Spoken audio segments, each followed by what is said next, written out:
madumi ang karinderya mo, mas masarap ang mga luto ko, at syempre, mas malinis. Alamin ho natin ang gulong ito sa ating Pest to Pest. Hear it ni Dr. Love.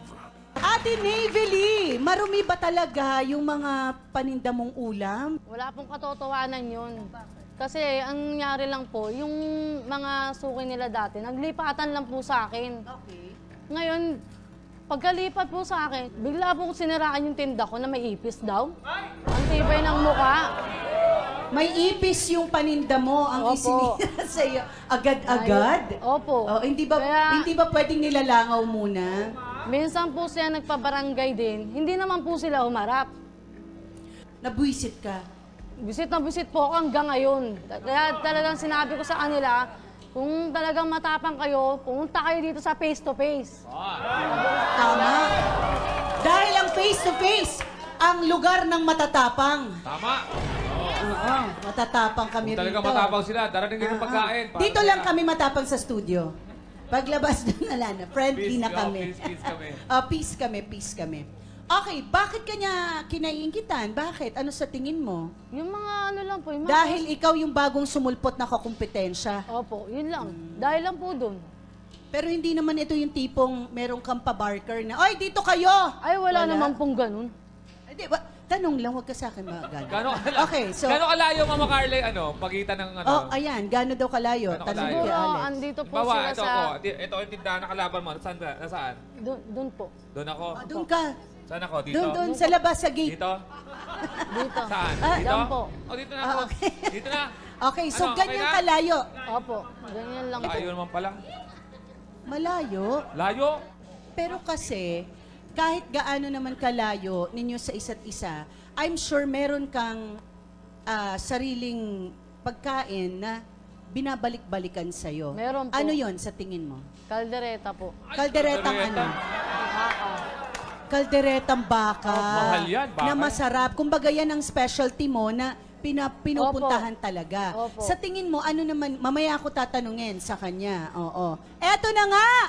Paano kaya sasagutin ng kabilang karinderya ang mga paratang ni Navely? Tawagin natin, Ate Elvira! Pasok!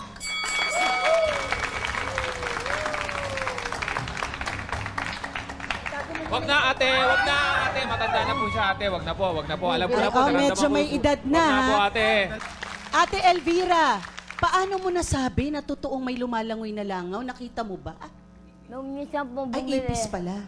bumili po ako sa kanyang sinigang na baboy. Kailan Bumili pa? po ako sa kanya. Nakita Kailan ko pa? po na may ipis sa ilalim ng sabaw. Sinungaling Uy! ka.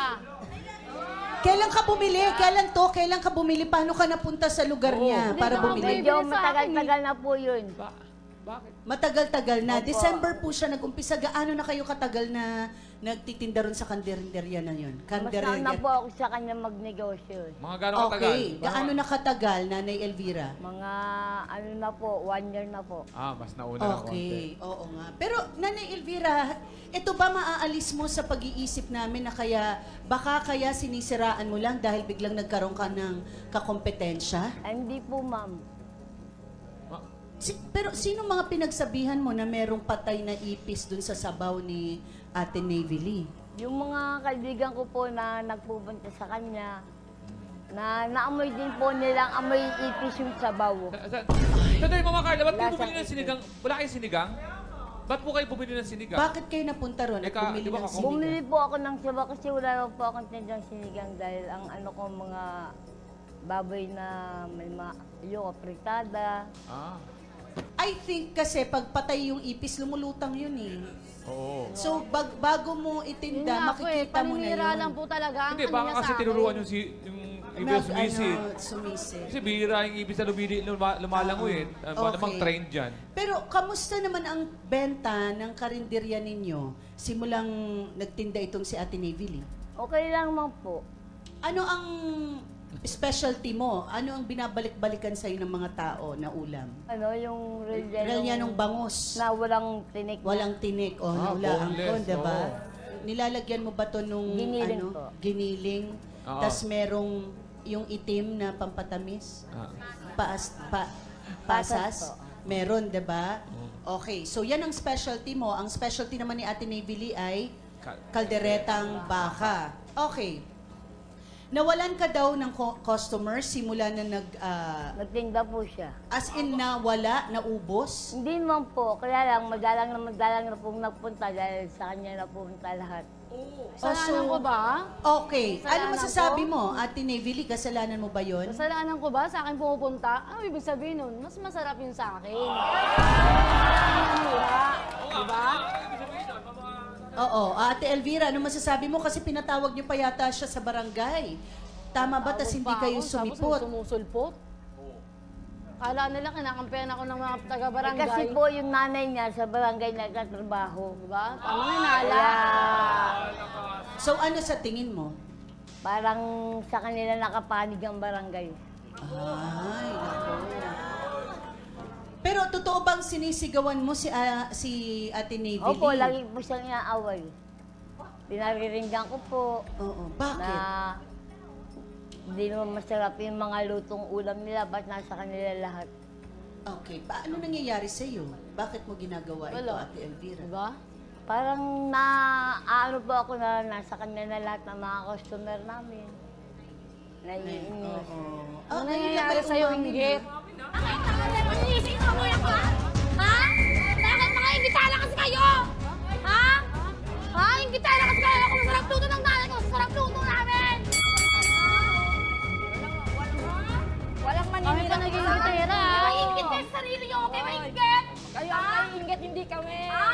Kami maiingit? Baka kayo yung gitera. Kayo ang gitera. Dahil kayo nagpapabarangay, di ba? O, kayo nagpapabarangay. O, bakit kayo naman malakas sa barangay? O bakit may malakas ba? O, bakit hindi ba? O bakit hindi kayo nagpunta? Ano? Punta naman kami sa Belsa. O, ba't Ano ang ba beses? ng barangay? Ilang beses kayo nagpaparang... Melanie, saan ba talaga at kailan ba talaga nag-umpisa itong bangayan ninyo? Simula po nagtinda sila. Okay, bakit nung simula pa? Before sila nagkaroon ng sariling karinderya, hindi ba okay ba kayo? Yes po, okay kami kasi magkaibigan kami ni Navy Lee. Okay, so ano nangyari? Ewan ko kung mainggit sa katawan ba yan o meron ano. Paano mo nasabi nung nagkarinderya siya, ano nangyari? Bakit mo nasabing nawasak yung pagkakaibigan yung bigla? Yan, nagpaparinigan sila ng nanay ko, tapos hindi na siya namamansin, ganon. Dinamay niya ako sa away nilang nanay ko. Sino ba ang sinasabing unang nanira? Kasi ang sabi ng nanay mo, bumili siya ng sabaw doon. Nung dumating sa bahay, may patay na ipis, yung sabaw. Oo, yun nga po eh. Ayun nga po yung kinakabanat Sana doon tinanong eh. mo kasi muna yung nanay Nagtinda mo nga po bago sila ka ng may sa akin. ipis. Ayun, syempre, bumili ng nanay ko, kakakain kami syempre, nakita namin. O, yun, nag-umpisa na yung issue doon. Eh, bakit kayo bumili sa amin? Di ba kompetensya nga tayo? O, ibig sabihin, meron kayong intention, siraan kami.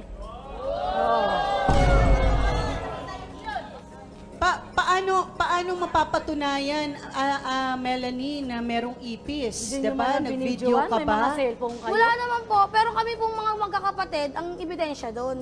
Syempre, kami po ang kakain doon eh. Okay, pero bakit sa kanila kayo bumili ng sabaw? O, di ba? Kasi Bakit? nga masarap. Kasi po masarap. Diba? Kaya, At Inggit. kung on and off kayo, hindi pala kayo nakakapagtinda lagi, no? Minsan po online.